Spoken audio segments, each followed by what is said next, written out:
With all of that behind us, we can get to improving the computation performance on modern processors. And this also consists of multiple topics. The first topic being handling branches. So branches are what conditional instructions compile to. Conditionals, not always, because compilers can do sometimes smart things, or at least what it thinks is smart. Conditionals often compile to branch instructions in assembly. Compiler optimizations may replace branch instructions with something else, but not always. Just in generally, if I write a code that looks like this, and this visualization was created using the GCC Explorer, which is a useful thing to do if you want to look at how your code compiles to actual machine code in different architectures even. If I write this function, int bar, that takes a value and then compares it against something and then does something else, this is what the assembly x86 assembly, which assembly is generated. And the if statement turns into a jump not equal instruction. So yes, conditionals oftentimes compile to branch instructions. Branch instructions, of course, take cycles because they are also instructions. The thing is, they would take at least one cycle because they are a separate instruction. They may take more if the stars align in a bad way. And that's how badly and how much more would be the interesting topic at this point. So this is a recap into either undergrad or graduate level computer architecture. Remember the pipeline processors and hazards.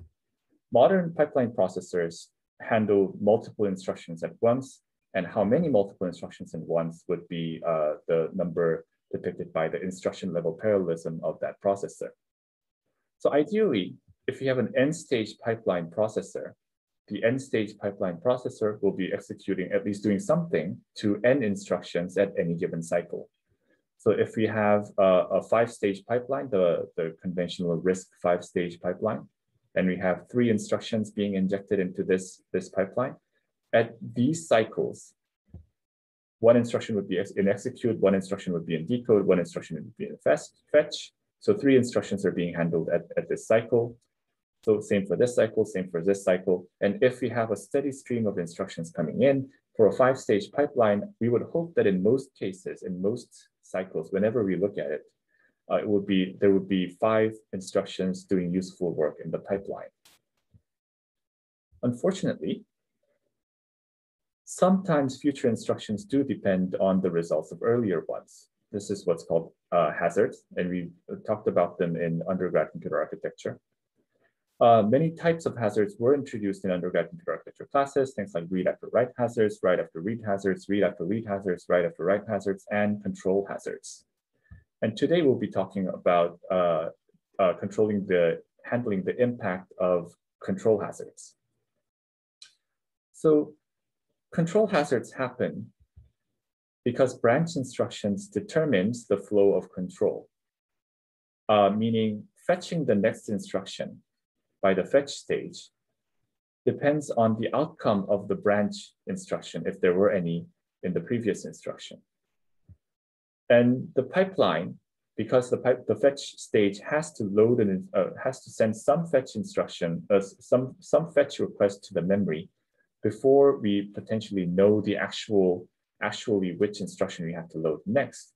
The pipeline can't always fetch the correct instruction, because the branch instruction that the rest of the execution might depend on may be still inside the decode stage, at which point we don't know the results of the branch instruction. So if you look at this very, very simple assembly instruction, we have instruction 1, branch equals S0 to 0. If S0 equals to 0, we jump to elsewhere. Elsewhere is here, where there's instruction 3. If S0 doesn't equal 0, then we move forward to I2, add immediate something else. And in the very first cycle, the instruction 1 is fetched in the fetch stage. And then at the next cycle, the first instruction would have moved to the decode stage, but at the decode stage, we still don't know the results of the branch instruction because we haven't done the comparison yet, because the comparison will be done at the execute stage. So in cycle 2, the fetch stage has to send a instruction fetch request to memory, but we don't know which one should it load because we don't know the result of the branch instruction. Indeed, at this point in time, the fetch stage doesn't even know if the instruction 1 was a branch instruction. Of course, there are ways of knowing if we change the architecture subtly, but in principle, the fetch stage cannot know which instruction to fetch next. And if we decide to do stalling, and the fetch instruction, the fetch stage decides to wait until we know for sure which instruction we should fetch next, which will happen at the execute stage at the very least. If the fetch stage decides to wait, then that will result in a multi-cycle overhead because there will be multiple cycles in which the pipeline isn't being filled. And that's what we want. That we actually want to avoid this because that would be a very, very, very bad thing for performance. It kind of defeats the purpose of pipelining in the first place. And perhaps we talked about this in some of the undergraduate architecture classes. A partial solution to this problem is branch prediction. It's a widely available feature in most processors. I'd be surprised if any modern, say, 32-bit or 64-bit architecture doesn't have a branch predictor. I'd be very, very surprised. But yeah, the processor will try to predict whether a branch is taken or not. And the fetch stage just simply keeps sending fetch requests to the memory based on the prediction. If the prediction is correct, great, we just keep moving forward. The branch instruction would have a single cycle overhead just because it is an instruction. Yeah, so that's great. But if it's not correct, then we somehow need to not apply the effects of the mispredicted instructions. For example, if we had to jump to instruction 3 in the previous example, but the branch predictor decided to fetch instruction 2, whatever the instruction 2 did, if it was supposed to update the register file, if it was supposed to write something to memory, all of that should not be applied somehow, because that would change it would result in an instruction that wasn't supposed to do something, wasn't supposed to be executed at all, doing something, and that's bad. So if we do that, if we somehow do not apply the effects of the misprinted instructions, even though they have already taken the cycles to do something, this would be effectively the same performance penalty as stalling. And this can, because those are cycles of work that should not have been done. And this can be many cycles of overhead depending on the pipeline depth.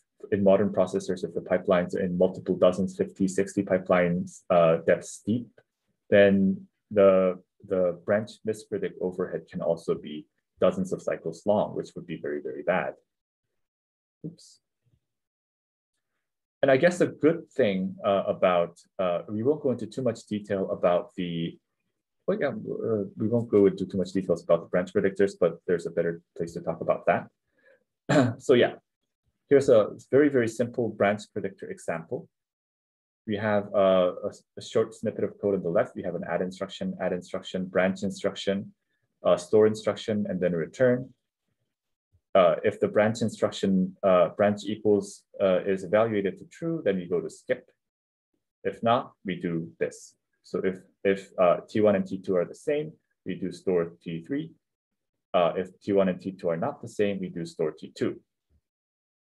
So in the very first cycle, we have the first add immediate instructions. Though what these instructions themselves do are not important, as long as it's either a branch instruction or non-branch instruction. In the first cycle, we do something. The second cycle, we do something else. In the third cycle, the branch instruction is fetched into the fetch stage sends a instruction fetch request meant to retrieve the branch instruction. At the next cycle, if you're doing a very, very simple, naive PC+4 branching predictor, which always assumes that the PC program counter is moving forward one instruction per cycle, so we're pretty much ignoring the existence of branch instructions here. So if you ignore the existence of branch predictors, branch instructions, we're just going to load the next instruction after the branch instruction. And then we keep moving forward.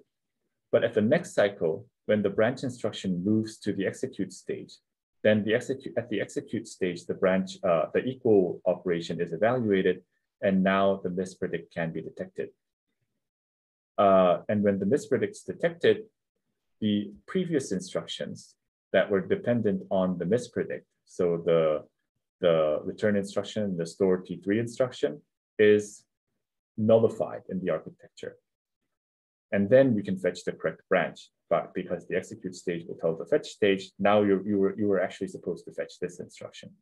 And these nullified instructions are pipeline bubbles, which represent cycles that are not doing any useful work. And the overhead of all of this is pretty much the same as just stalling. And these pipeline bubbles, and this example shows a very simple architecture with a shallow 5-stage pipeline, but in a modern, more complicated processor, the overhead could also be quite high. And yes, it is easier to ask for forgiveness than permission. I guess that's what's going on. One of I don't know if you've looked at the recent versions of the Computer Architecture Quantitative Approach book, and they mention the 8 great ideas of computer architecture, and one of them is prediction, performance improvements by prediction. So prediction and then asking for forgiveness if you're wrong, I guess. Anyways. One of the nice things about at least this RISC pipeline is, if you want to do a little bit of a detour into RISC, the benefit of this kind of a pipeline structure is that the modifications to state, either writing to memory or writing to register files, happen in either the memory stage or the write back stage of the pipeline, which is uniformly after the execute stage. So before the execute stage, there's no state updates that are happening. So as long as the execute stage can nullify the instructions that came after it, then we don't have to do anything special about nullifying the effects of these instructions because they haven't done anything yet. So that's a nice tidbit of design. And there's a very robust field of research into branch predictors. There's multiple classes of branch predictors. One of them could be static branch prediction based on a typical branch behavior, not necessarily of the particular program that we're executing right now, but based on a typical branch behavior that we have collected and discovered offline. Example of things like if we have a loop or an if statement branch, most of the times, because of the way compilers typically generate branch instructions for when they're translating loop or if statement branches, we can get a pretty good performance if we always predict a backward branch as being taken and always predict a forward branch as not being taken. This is just statistics collected from benchmarks, and they work pretty well most of the times. But in modern processors, at least desktop or server class machines, static branch prediction, I don't think they're actually used. And most branch predictors are dynamic. They take advantage of the dynamic informations that are being collected from the currently executing software. So the hardware in this case measures the actual branch behavior of the program that is executing right now. For example, what they can do is record recent history of each branch by creating something like a hash table in the architecture. They can record the recent history, very, very small amount of recent history, because we don't want this to be too much overhead. Say a 1-bit most recently taken or most recently not taken history of each branch instructions. Of course, because this is a fixed size hash table, sometimes they do override each other, and these are architectural details we won't go into right now. But they can record this kind of information as what is called a branch history table, and the branch predictor inside the fetch stage can reference it to try to predict what will happen next. And this is based on the observation that most in most cases, in many cases, future behavior of software will continue the trend. Future behavior of each branch instruction will continue the trend. For example, if a branch instruction was materialized while compiling the C code for loop that loops over 2,000 iterations, then for at least for 2,000 times, that branch instruction will always go down the same path. Right. And when the execute stage discovers that a branch prediction is wrong, while the stalling is happening and then refetching the instruction, the history can also be updated to try to make the better prediction next time. And there's a lot of research into this area, spanning from very simple changes, like it could be 1 bit taken, not taken, to 2 bit, 3 bits, multiple layers of tables, 2-layer branch predictors, etc. But that would be firmly inside the graduate level computer architecture stuff. So we won't go into too much detail here, except for the fact the operating word phrase is that there is a dynamic branch predictor which adapts itself to the program that is being executed right now. And most of the algorithms are based on the assumption that future behavior will continue the trend that we have been seeing so far. And there's a lot of research into many different methods of doing this correctly. Even I've seen some papers trying to use very simple neural networks to try to better predict how these things behave. And you can imagine the effectiveness of branch predictors are very crucial for performance.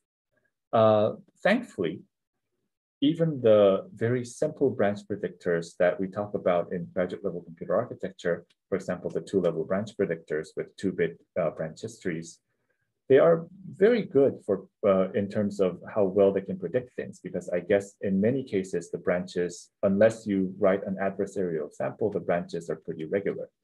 On spec CPU benchmarks, modern predictors routinely have, say, 98+% accuracy. So it's a very rare case when accuracy is bad. Of course, performance that is code that is less optimized may have worse behavior because the programs in the spec marks are written by competent programmers with a strong focus on performance. And right, the performance of branch-heavy software, if your program has a lot of if statements, if your program has a lot of for loops and things like short for loops and things like that, the performance depends heavily on a good match between the software pattern and the branch predictor, how that works. And some high-performance software are even optimized for branch predictors in the target hardware. This does happen, especially for things like high-performance software, scientific computing, things like that.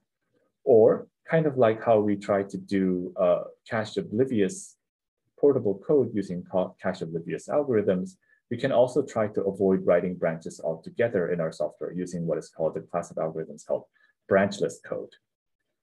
And we'll get into a high-level introduction of these things in a bit. And another recap is loop unrolling. Loop unrolling is a compiler solution to at least reducing the overhead of branch hazards. For example, we can have a code that looks like this here, a for loop that goes from 0 to 15 to run something called foo. Running this code would have potentially 16 branch mispredictions because the for loop, which is supposed to run 16 times, can be translated at least, can be done a different way, can be translated to having 16 branch instructions. And these 16 branch instructions, if for whatever reason works very badly, it can potentially result in 16 branch mispredicts.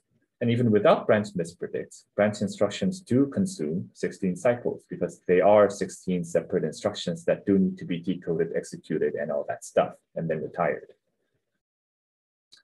Loop unrolling takes this piece of code, which has small loop iterations, and turns them into a smaller number of loops with larger loop iterations. For example, instead of looping from 0 to 15, now we loop from 0 to 3. And inside each loop iteration, we run foo 4 times.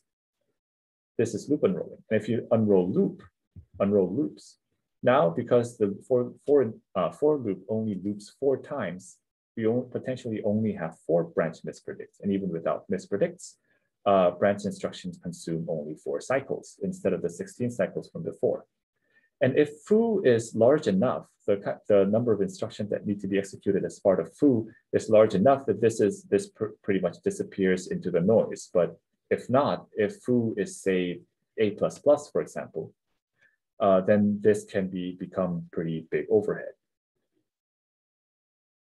And loop unrolling we can do manually, or we can tell the compiler to do its best. GCC does have flags called funroll loops and funroll all loops. How much unrolling the compiler will do depends on the heuristics within the compiler. I mentioned GCC here because that's just what I use normally, but other compilers like LLVM, Clang, all these tools, most self-respecting high-level compilers do have this flagging feature.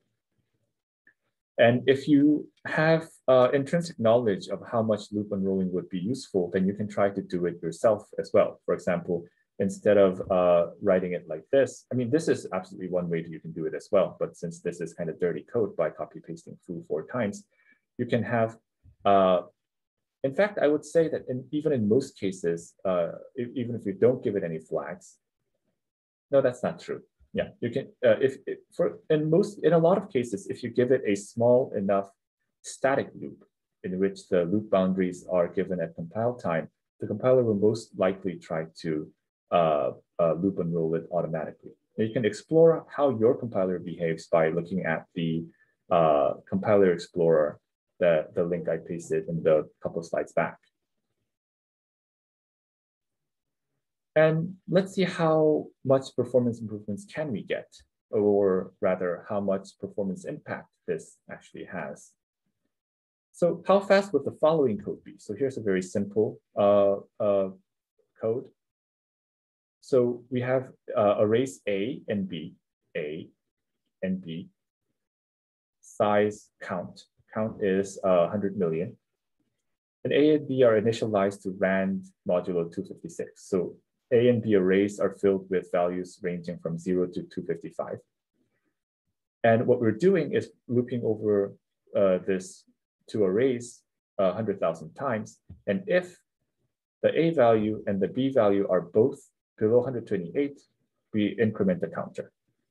We compile it using GCC 03. And if you run this code, I mean, try to, in your head, try to think about reason about how long this will take. If I run this on my desktop, on an i5 running at 3 gigahertz, this code takes about half a second to run. Meaning, if I do the back of the envelope calculation, 3 gigahertz clock divided by 0.44 seconds, each loop takes about 13 cycles to execute. Is that good? Can we do better? So this is where perf and all these things come in. Oh, and one caveat is my x86 is a 4-way superscalar. So potentially it should be executing 4 instructions per cycle. So can we do better? We have a very simple for loop, which does a very simple piece of work. It takes 100 million loop iterations in half a second. That sounds pretty fast, but let's see if that is indeed the best we can do. So in this piece of program, there are 3 potential places for branch instructions, comparing whether I is smaller than count in the for loop, comparing whether A is less than 128, and whether B is less than 128, is the bottleneck the for loop. So we can try giving it funroll all loops to see if that changes the performance. Performance increased from 0.44 seconds to 0.43 seconds. It did improve, but not by much. So at least in this example, the problem isn't the loop-related branches, which is kind of expected because in the for loop at least, it's going to run 400 million times. So once the branch predictor learns that this branch is going to be always taken, and it's going to be always correct with pretty much no overhead for the following 100 million cycle of 100 million iterations. So this is a very branch-friendly piece of code, branch predictor-friendly piece of code. So here we can predict the if statements are the bottlenecks.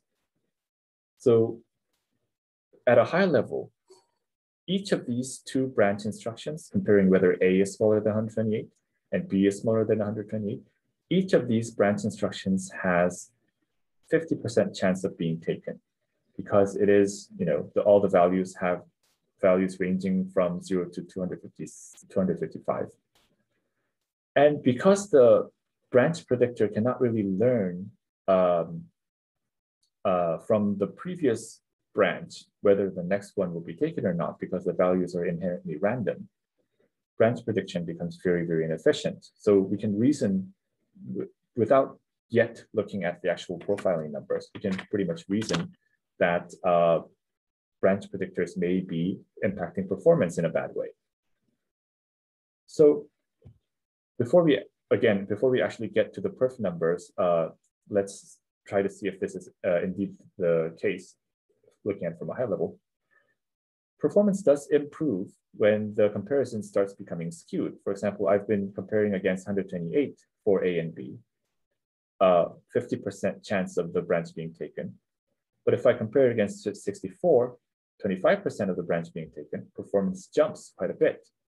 And if I compare against 32, for the chance of being taken, the time performance increases again, quite a big jump. So we can see that even though the values are random, if the branch predictor has a better chance of predicting things correctly, the performance does seem to improve.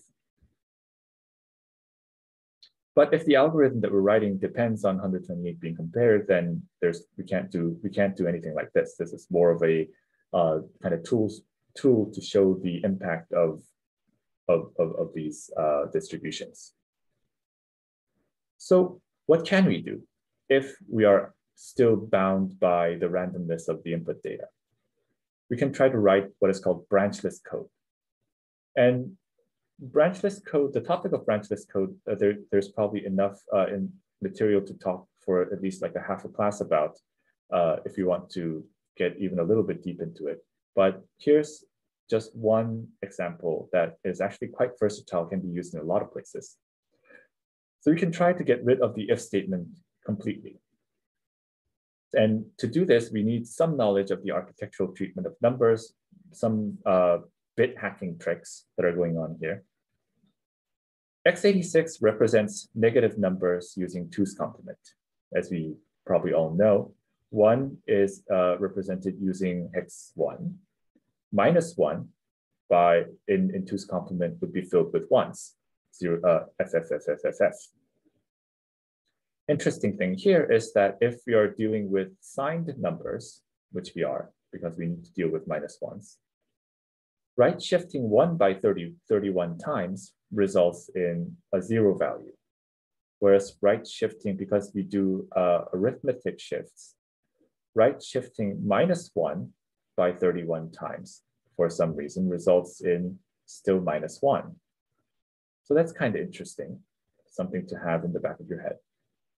So if you write code that looks like this, v minus 128, right shifted by 31 times.